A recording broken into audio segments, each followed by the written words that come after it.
നമസ്കാരം. ഞാൻ മൊയ്തീൻ ഷാ വിഷനിലേക്ക് എല്ലാവർക്കും സ്വാഗതം. ബഹുമാന്യരെ, കഴിഞ്ഞ ദിവസം എടപ്പള്ളി ടോൾ പൈപ്പ് ലൈനിൽ ശുദ്ധജല പൈപ്പ് പൊട്ടി. വലിയ പൈപ്പാണ്, വെള്ളം പോയി കുറേ ദിവസമായെന്ന് പറഞ്ഞു. ഇന്നലെ എൻ്റെ ചാനലിൽ കൂടി ഞാൻ ബന്ധപ്പെട്ട അധികാരികളെ അഭ്യർത്ഥിച്ചു. അതായത് ഇന്ന് രാവിലെ തന്നെ വന്ന് അത് അടിച്ചതായിട്ട് അവിടുത്തെ വിളിച്ച് പറഞ്ഞു. സന്തോഷം, നന്ദി പറയാനല്ലോ. അതുപോലെ നമുക്ക് 3 സമുദായ സംഘടന നേതാക്കളുണ്ട്. വെള്ളാപ്പള്ളി, മറ്റേ അദ്ദേഹം, പിന്നെ ഫസൽ ഗഫൂർ. ഈ 3 പേരും ഒരു രീതിയിൽ അല്ലെങ്കിൽ മറ്റു രീതിയിൽ പബ്ലിക്കിന് മുമ്പിൽ കുറ്റവാളികളെ പോലെയാണ്. നിരന്തരമായിട്ട് അർഹതയില്ലാത്ത സ്ഥാനത്ത് കയറി ചടഞ്ഞിരിക്കുന്നവർ, ചടഞ്ഞിരിക്കുമ്പോൾ അഴിമതി ചെയ്ത് കൂടാണ്. അഴിമതി, പാവപ്പെട്ട ഒരു സമുദായത്തിൻ്റെ പേര് പറഞ്ഞ് ഓടിലുണ്ടാക്കുന്ന കള്ള ലക്ഷ്യമാണ് കാണിക്കുന്നത്. 3 പേരും, ഒരാൾ മാത്രമല്ല. പക്ഷേ വെള്ളാപ്പള്ളി എന്ത് ചെയ്തിട്ടും അവിടെ ഒരു റെയ്ഡിനും വരുന്നില്ല. മറ്റേ NSSൻ്റെ അദ്ദേഹം ഇടും വരില്ല. പക്ഷേ ഫസൽ ഗഫൂറിന് അതിൻ്റെ റെയ്ഡ് ചെയ്ത് പിടിച്ച് എന്നെയല്ല ഇടി കാര്യങ്ങൾ മനസ്സിലാക്കും. നിയമം എല്ലാവർക്കും ഒരുപോലെ അല്ല, അത് ഓർമ്മയാണ്. പക്ഷെ ഫസലിനോട് പറയാനുള്ളത്, ഇപ്പം ദിലീപിനെ അറസ്റ്റ് ചെയ്ത്, അതല്ലെങ്കിൽ ജോസഫ് സാറിനെ അറസ്റ്റ് ചെയ്ത് ഒക്കെ നമ്മൾ പറഞ്ഞതറിയോ? ജോസഫ് സാറ് തെറ്റിയെന്ന് ഞങ്ങൾ പറയുന്നില്ല, പക്ഷെ അങ്ങനെ ഒരു അവസരം ഉണ്ടാക്കാൻ പാടില്ലായിരുന്നു.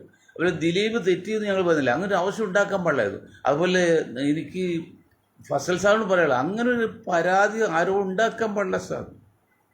വെള്ളപ്പള്ളിക്കോ മറ്റു നായർക്കോ എന്തുകൊണ്ട് ചെയ്യാം, പക്ഷെ ഒരു മുസൽമാനെ സംബന്ധിച്ച് പ്രത്യേകിച്ച് ഇങ്ങനെ പൊതുകാര്യത്തിലും സമുദായ കാര്യത്തിലും കൈയിട്ട് ഒരു ആരോപണമോ ഒരു അഴിമതിയോ വരാൻ പാടില്ല. അതല്ല, അങ്ങനെ ഒരു ആരോപണം ഉണ്ടാക്കുമ്പോഴും പാടില്ല. അത്ര ശുദ്ധമായ മതമുണ്ടോ ഇസ്ലാം മതം? മറ്റാളെ കുറിച്ച് മോശമായി ചിന്തിക്കുന്നത് പോലും പാവപ്പാടെന്ന് പറഞ്ഞ വിശ്വാസമാണ്. അടിസ്ഥാന പോളിസിയാണ്. പാവപ്പെട്ട സമുദായത്തെ രക്ഷിക്കാൻ വേണ്ടി ഗഫൂർ സാഹിബൊക്കെ ഉണ്ടാക്കിയത്, നല്ല ലക്ഷ്യം ഉണ്ടാക്കിയത്. അതേപോലെ ഇത്രയും ആ സംഘടനയിൽ നിന്ന് തന്നെ ആരോപണം വന്നുകൊണ്ടിരിക്കുകയല്ലേ, സംഘടനയിൽ നിന്ന് തന്നെ. എന്തിനടോ, എത്ര കോടി ഉണ്ട്, എന്തിനാ ഈ ആരോപണമൊക്കെ ഉണ്ട്? അത് മാന്യമായിട്ട് ഇത് ബാഫിക്ക് തങ്ങൾ കണ്ടുപിടിക്കണോ? നിങ്ങൾക്കൊക്കെ എത്ര വലിയ മനുഷ്യനാണ് ബാഫിക്ക് തങ്ങൾ. ഒരു ആരോപണം CH മുഹമ്മദ് സാഹിബിനെ കണ്ടുപിടിക്കും, ഒരു ആരോപണം. ഇബ്രാഹിം സുലൈമാൻ സാഹിബിനെ കണ്ടുപിടിക്കും, ഒരു ആരോപണം. സാമ്പത്തികമായിട്ടും സാമൂഹികമായിട്ടും മാനസികമായിട്ടും എല്ലാം. എന്തിനടോ പുരോഗമനവാദി എന്ന് പറയുന്നത് ഗഫൂർ സാഹിബേ? നിങ്ങൾ ഈ ഇത്രയും നാണക്കേണ്ടപ്പെടുന്നത് നിങ്ങൾക്ക് എന്താ ഇല്ലാത്തത്? നിങ്ങൾ വാപ്പതിനെ കോടീശ്വരൻ, നിങ്ങൾ കോടീശ്വരൻ, ജീവിക്കാനുള്ള എല്ലാ സന്നാഹവും ഉണ്ട്. എന്നിട്ടും ഇതുപോലൊരു റെയ്ഡ് ചെയ്യിക്കുക, അല്ലെങ്കിൽ അന്വേഷിക്കുക, ചോദ്യം ചെയ്യുക, ആ സാഹചര്യത്തിൽ ഉണ്ടാക്കാൻ പാടില്ലായിരുന്നല്ലോ. നിങ്ങൾ തെറ്റിയൊന്നും നമ്മളൊരിക്കലും പറയുന്നില്ല. ആ സാഹചര്യം ഉണ്ടാക്കാൻ പാടില്ല. അങ്ങനെ ആരോപണം വന്നാൽ സാഹചര്യം ഉണ്ടാക്കുക, അവിടെ നമ്മൾ തെറ്റുന്നുണ്ട്. നിങ്ങൾക്ക് സമുദായത്തിൽ മാതൃകാ പുരുഷന്മാരില്ലേ? വിദ്യാഭ്യാസം കൊണ്ടും സൗന്ദര്യം കൊണ്ടും ആരോഗ്യം കൊണ്ടും പണം കൊണ്ടും എല്ലാം കൊണ്ടും മികച്ചു നിൽക്കുന്ന ചില സമുദായ ആചാര്യന്മാരില്ല, സമുദായത്തിലെ മഹാന്മാരാണ് നിങ്ങളൊക്കെ. നിങ്ങൾ മറ്റുള്ള സാധാരണ മാതൃകയാകണം. നിങ്ങൾ ഇങ്ങനെ ചെയ്യാതെ, അതും കുടുംബസമേതം ആസ്ട്രേലിയയിൽ പോകുന്ന വഴി നെടുമ്പാശ്ശേരി എയർപോർട്ട് വെച്ച് ഒരിക്കൽ അത് കുട്ടികളുടെയും ഭാര്യയുടെ മുൻപ് വെച്ച് ഹരാസ് ചെയ്യാതൊക്കെ പറഞ്ഞാൽ എന്തിനാണ് ഗഫൂർ സാറേ നിങ്ങൾക്ക് ഇങ്ങനെയൊക്കെ ചിന്തിക്കുന്നത്? എന്താ നിങ്ങൾക്ക് ഇല്ലാത്തത്? ഈ ഭൂമിയിലെ സൗകര്യം നോക്കിയാൽ ഭൗതിക സൗകര്യത്തിൽ നിങ്ങൾക്ക് എന്താണ് പോരായ്ക? MAS ഒന്നും ഇല്ല, നിങ്ങൾക്ക് അന്തസ് ജീവിക്കാറ്. നിങ്ങളല്ല പേരിട്ട് ഡോക്ടർ വലിയ പേരിട്ട് ഡോക്ടർ മകൻ, ജന്മന തന്നെ സമ്പന്നന്മാർ ഇപ്പോൾ ഉണ്ട്. ഇത് എന്തിനാ ഈ പാവപ്പെട്ടവൻ്റെ കാര്യം ഇടപെട്ട് നല്ല രീതിയിൽ പറയിപ്പിക്കാൻ പാടില്ല. അവൾ എത്ര വയസ്സായി, ഇനി മരിക്കുമെല്ലാം കൊണ്ടുപോകുന്നുണ്ടോ? ഇന്ന് ഒരു കാര്യം മനസ്സിലാക്കണം, ഇന്ത്യയുടെ അവസ്ഥ മനസ്സിലാക്കണം. ഇന്ത്യയിലെ മുസ്ലിങ്ങളിൽ വന്നത് ചെകുത്താനും കടലിൽ നടുവിലാണ് നടക്കാറ്. അക്ഷരാർത്ഥത്തിൽ അങ്ങോട്ടും പോകാൻ പാടില്ല, ഇങ്ങോട്ടും പോകാൻ പാടില്ല. തനി പ്രതിസന്ധിയിലാണ്. കേരളത്തിൽ ഇപ്പോൾ UDF സഹായിച്ചൊരു കാര്യമുണ്ടോ, LDF സഹായിച്ചൊരു കാര്യമുണ്ടോ, BJP സഹായിച്ചൊരു കാര്യമുണ്ടോ? അങ്ങനെ തൃശങ്ക് അങ്ങനെ വളരെ പ്രതിസന്ധിയിലാണ്. തന്നെയല്ല, കടുക് ചോരുന്നത് കാണും, നാളികേരം ചോരുന്നത് കാണില്ല. ചില കുറ്റവാളിയെ കാണുമ്പോൾ കടുക് ചോരുന്നത് കാണുന്ന കുറ്റവാളിയാണ്, ചില കുറ്റവാളിയെ നാളികേരം ചോരുന്നത് കാണില്ല. അതൊക്കെ അറിയാമല്ലോ ഇന്ത്യയിൽ പ്രത്യേക സാഹചര്യമൊക്കെ. എന്തിനാ പിന്നെ ഇത്രയും നാണെങ്കിൽ സമുദായത്തിലും നിങ്ങൾക്കും ആ കുടുംബത്തിന് മുമ്പിലൊക്കെ കൊച്ചായിപ്പോൾ? പടച്ചോൻ നിങ്ങൾക്ക് അനുഗ്രഹം തന്നല്ലോ, സമ്പത്ത് എല്ലാം കൂടെ നിങ്ങൾ അനുഗ്രഹിച്ചില്ലേ. എന്നിട്ട് ഇത് പിടിച്ചു നോക്കി നിങ്ങളിപ്പോൾ ഒരു ടൈം 2 ടൈം വിട്ട് ആരെങ്കിലും സമയമുള്ളവരും ഉള്ളവർക്ക് കൊടുത്ത് മാറാൻ പാടില്ല. ഈ പവർ, അധികാര പവർ നിർത്തണം എന്ന് പറയും. നിങ്ങൾക്ക് രാഷ്ട്രീയത്തിൽ വരാമല്ലോ, കുഞ്ഞാലിക്കുട്ടിയെ പോലെ അന്തസ്സരും മത്സരം രാജ്യം മന്ത്രിയാകുമല്ലോ. നീ ഈ സമുദായത്തെ നക്കാപ്പിച്ച് അല്ലെങ്കിൽ ഇതൊക്കെ പറയപ്പെടുന്ന കാര്യമുണ്ടോ?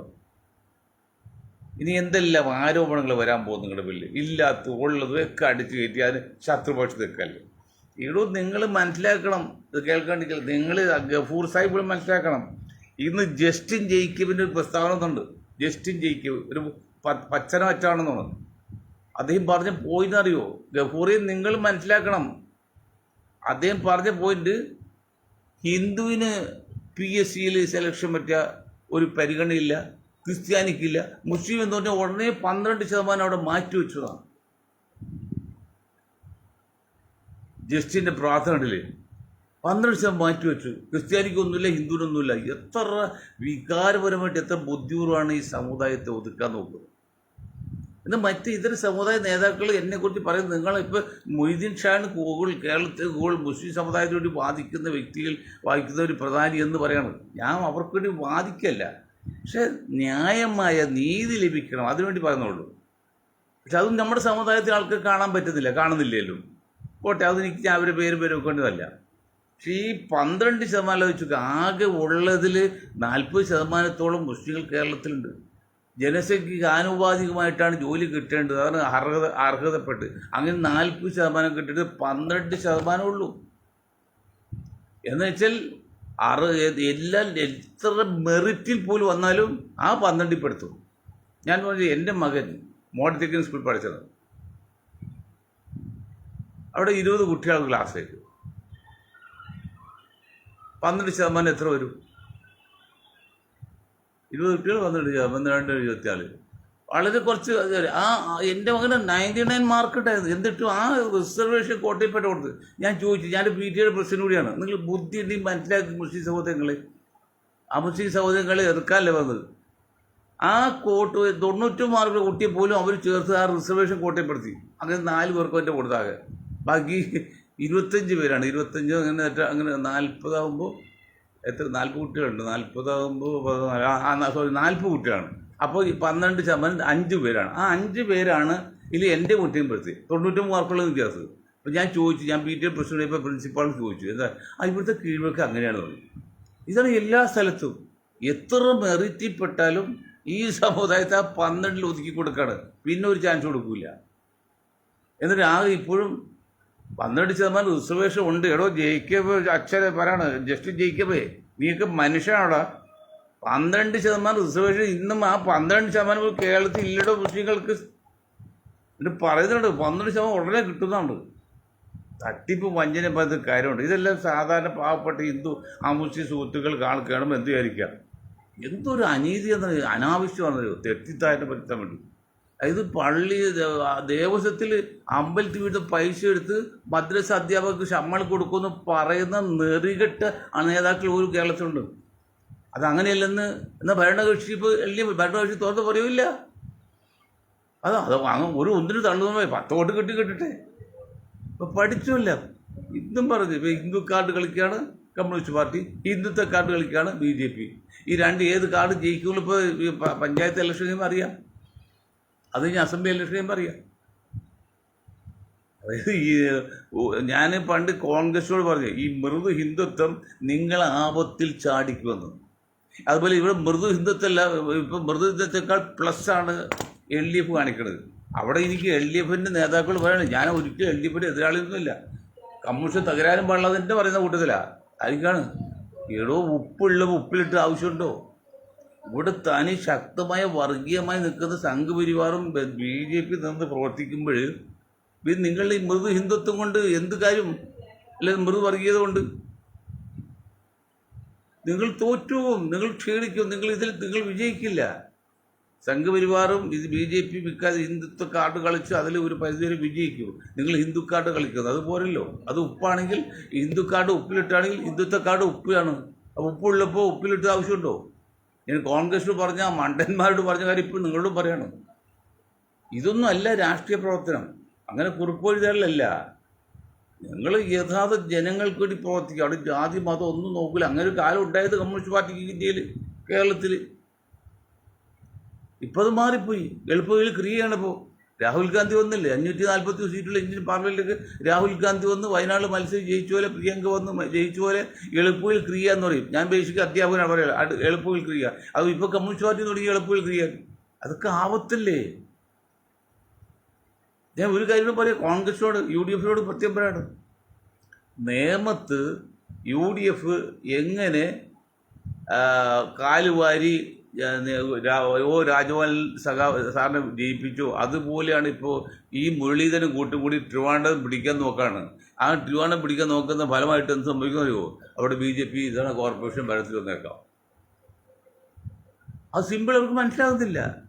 കാരണം 10 സീറ്റാണ് കോൺഗ്രസ് അവിടെ ഉള്ളത്. ആകെ 101 സീറ്റാണ് ഇപ്പോൾ, പണ്ട് 100ആയിരുന്നു. 10 സീറ്റിൽ 51 സീറ്റ് വേണം ജയിക്കാൻ. 3-1 30 മതി, 50 സീറ്റ്. അല്ലെങ്കിൽ 10 സീറ്റ് പോയി ഇനി എത്ര സീറ്റ്? 41 സീറ്റുകൾ കിട്ടും. അവിടെ ഒരു അപകടത്തിൽ കോൺഗ്രസിന് അന്നത്തെക്കാൾ കോൺഗ്രസ് പ്രത്യേക നേട്ടമോ അല്ലെങ്കിൽ പേര് വന്നിട്ടില്ല.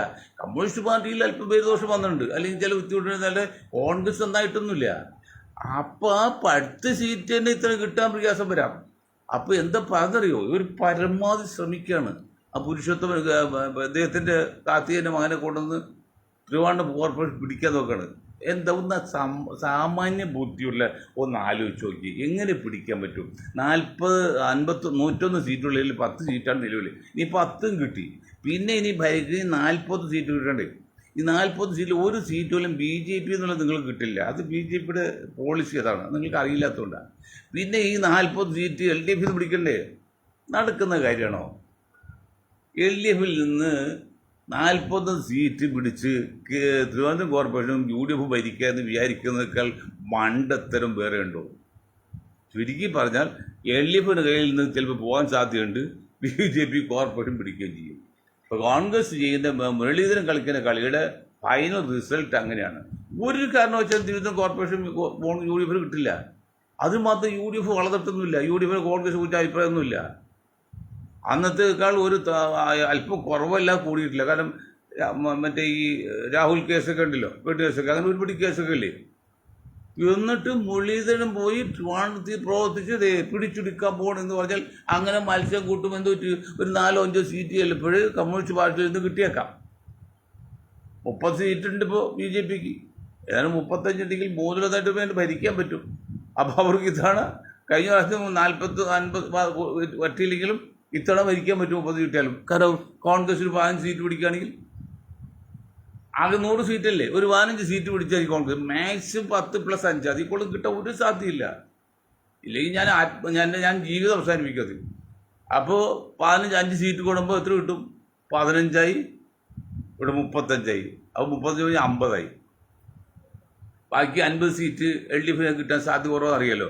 അപ്പോൾ അതിൽ നിന്ന് ഒരു 4 സീറ്റ് കുറച്ച് എടുക്കുകയാണെങ്കിൽ അത് BJP പിടിക്കുകയാണെങ്കിൽ ഭരിക്കാൻ പാടില്ലേ? BJPക്ക് വരില്ലേ? ഇല്ലെങ്കിൽ ഇവിടുന്ന് കോൺഗ്രസ് 4-5 പേരെ കിട്ടാൻ പ്രയാസമില്ലല്ലോ. അപ്പോൾ ഇതാണ് മുരളീധരൻ, നിങ്ങൾ അടിസ്ഥാനപരമായിട്ട് തെറ്റുപറ്റി.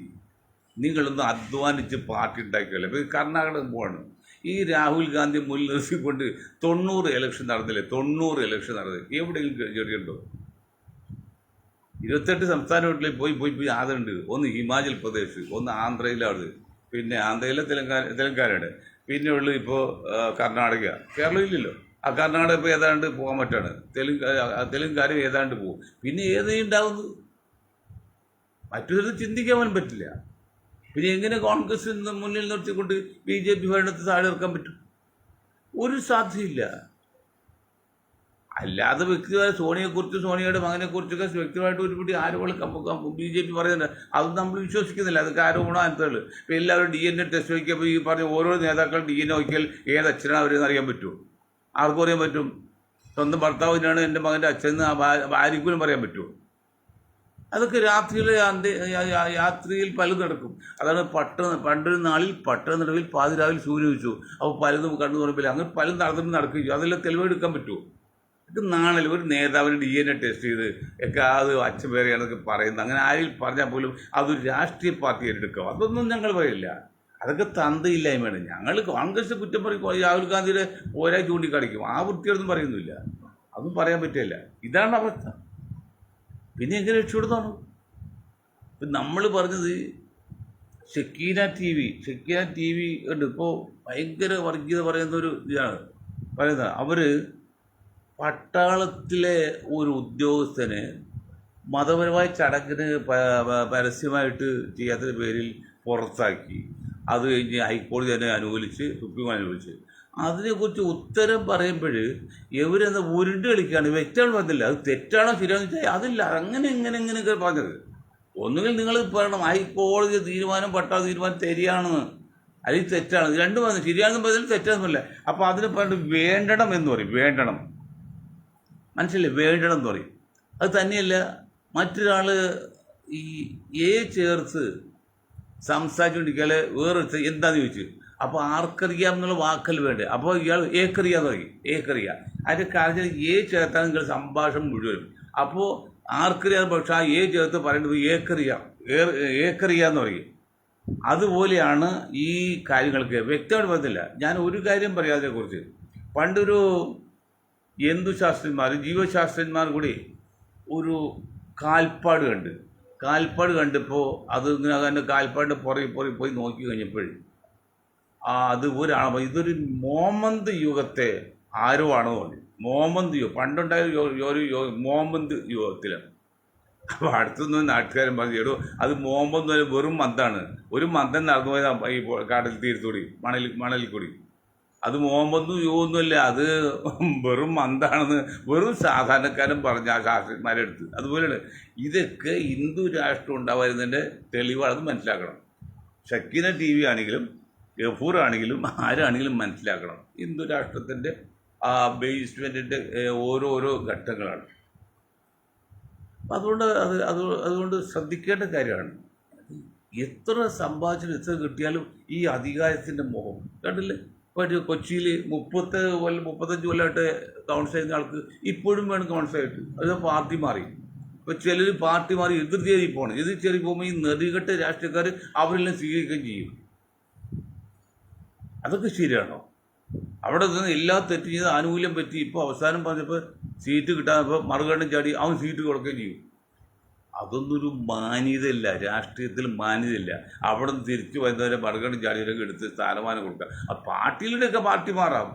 ജാതി മതവിയുടെ പാർട്ടി മാറാം. അതിനേതായ ഫോർമാലിറ്റി ഉണ്ട്. അല്ലാതെ ഇത് വരുമ്പോൾ തന്നെ സീറ്റ് കൊടുക്കലാണോ? അതാണ് നമ്മുടെ കറ്റം. നിങ്ങൾ ഗുജറാത്തിൽ വഘേല പക്ക അറസ്റ്റാണ്. വഘേല അവിടുന്ന് രാജിവെച്ചപ്പോൾ ഗുജറാത്ത് സംസ്ഥാനത്തിൻ്റെ പ്രസിഡൻ്റായിട്ട് കൊടുത്തു ഈ സോണിയ ഗാന്ധിയും ഈ മണ്ടൻ അന്തോണി കൂടി. ഒരു പാർട്ടി ഇത് രാജിവെച്ച്, അതും RSS രാജിവെച്ച്.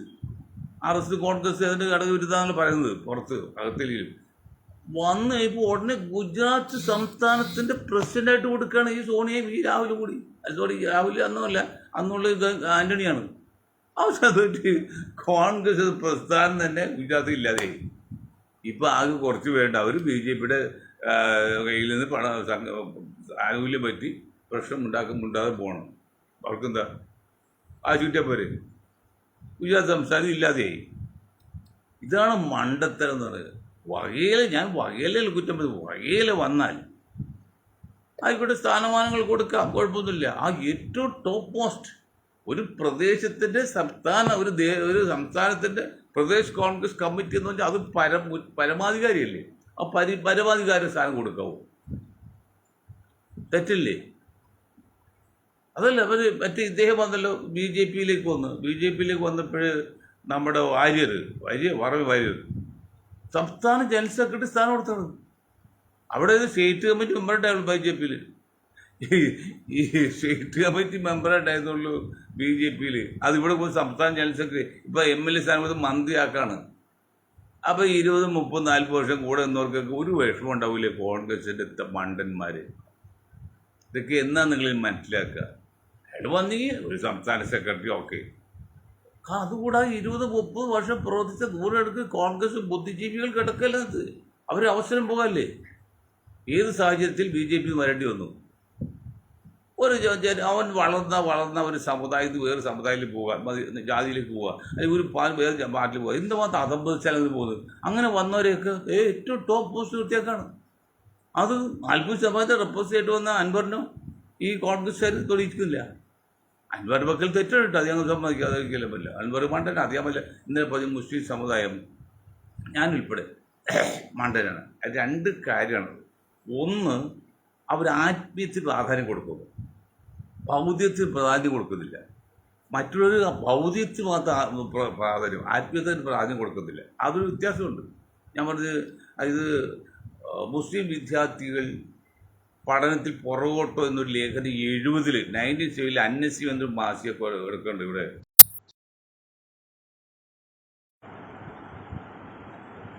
സോറി. അപ്പോൾ മുസ്ലിം വിദ്യാർത്ഥികൾ പുറകോട്ടോ എന്നൊരു ലേഖനം വന്നിട്ടുണ്ട് 70-ൽ. അതിനകത്തല്ലോ മുസ്ലിം വിദ്യാർത്ഥികൾ സ്കൂളിൽ പഠിക്കുന്നു, പിന്നെ അവൻ്റെ മദ്രസ പഠനത്തിൽ ഒരു ബന്ധമില്ലാത്ത കാര്യങ്ങളാണ്. ഒരു ക്രിസ്ത്യൻ സമുദായത്തിൽ ആകെ കൂടി ആഴ്ചയിൽ ദിവസമാണ് സൺഡേ സ്കൂളുള്ളൂ.